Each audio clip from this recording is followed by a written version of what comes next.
Hello, it's Sarah from Hardcover Hearts, and I'm here with a very fun, exciting kind of preview of some options that I have that I'm kind of gathering for March's read along. And so in March, there is something that I discovered recently called March Mystery Madness 2020, and this is the 5th year that it's going on.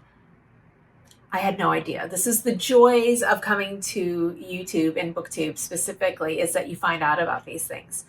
So I have so many books that are left over from Cloak and Dagger Christmas, which was a mystery month-long read-along. And I'm looking forward to continuing with them and seeing if I can get some of these fit into this March.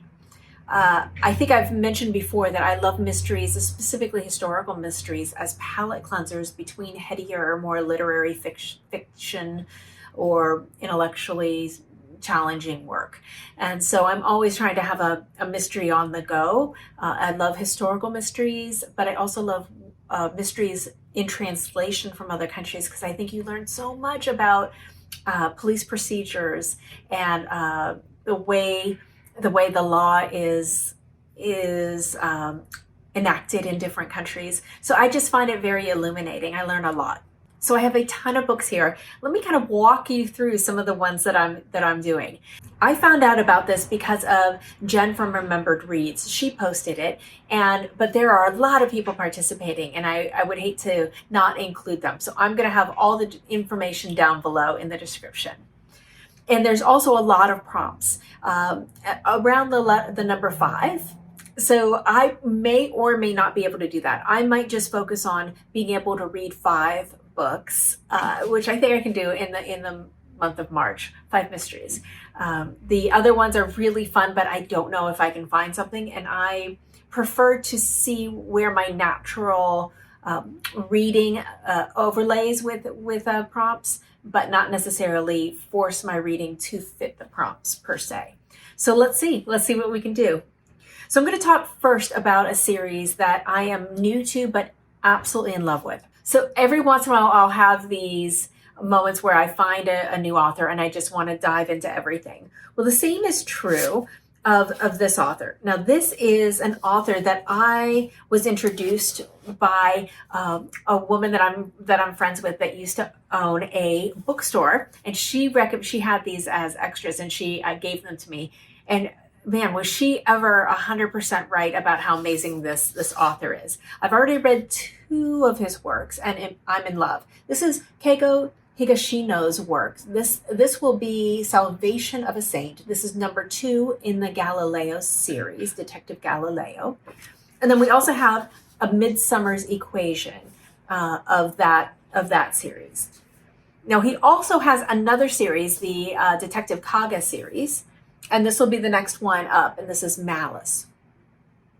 What I really love about this author is he reminds me very much of what I love about Kate Atkinson and her mystery series. She takes a different approach in that she doesn't have the detective as you're not following the detective through everything and seeing through his lens. You have these refracted different points of view from all of these different characters, and the detective is maybe in the center, but maybe a fulcrum, but not the sole focus. And I just love that. I love that in Kate Atkinson's mystery series, but he does it exceptionally well. And then he also adds this level of philosophy in that reminds me very much of the other mystery series that I love so much, which is the Louise Penny mystery series, the 3 Pines series. So if you have not yet started to follow any of his work, I would highly recommend it, because it's incredibly readable as well. So I have 3 that are just waiting for me. So that's exciting. Okay, another book. These 2 kind of go together, even though they're from different authors, but thematically they're very similar. If you've watched my channel, any, you may know that I am obsessed with Samuel Pepys. Samuel Pepys is a real life character. He was a secretary, clerk, as you will, for the for London, and he was alive and actually kept a journal, a very, very detailed journal that was super gossipy, really snarky, and he had his own little code so people wouldn't know what he wrote. But and so that's interesting. But what's really fascinating is that he wrote about the Great Plague and the Great Fire of 1666. So we have so much of our historical record about what happened in the Great Fire specifically came because he kept his material and diaries as he moved, and he had the means to do that because he was a clerk. Fascinating, right? Well, this book is the second in the Ashes of London series. This is by Andrew Taylor, and so the first one was set as a murder mystery during 1666, during the Great Fire. So it was just fun. It reads almost like YA, in that lighter tone. You fly through, but it's really fun to be in London at this time, and all of the characters that are coming into conversation in the book itself. So this is really fun. I'm looking forward to reading this one. My husband and I both read Ashes of London and enjoyed it very much. And then this other book that we're reading that is adjacent to would also be this is a little more adult. This would also be a good accompaniment for the Wolf Hall and Hilary Mantel trilogy that people are reading. And this is the C.J. Sampson series, the Matthew Shardlake series. This is Dark Fire. Look at that gorgeous, gorgeous cover. And Matthew Shardlake is a lawyer in the court, and he has had a falling out with Thomas Cromwell, and he keeps getting sent off to solve things and do these errands. And he's incredibly intelligent. He's a hunchback. And there's just a really good series. Enjoying this, and also reading this with my husband. Staying on the historical mystery thread, there's this new series that I found that I haven't tried yet, but looks really interesting. S.J. Paris, and this is Heresy. This is in Elizabeth's England, and this is set in Oxford in 1583. I'm a sucker for Oxford, love it very much. So one of these three is going to get read without a doubt for March. Now let's change gears, and I have a series of different kinds of books from Italy. So I went to Italy last year and was obsessed with Italy as a place, a setting in fiction.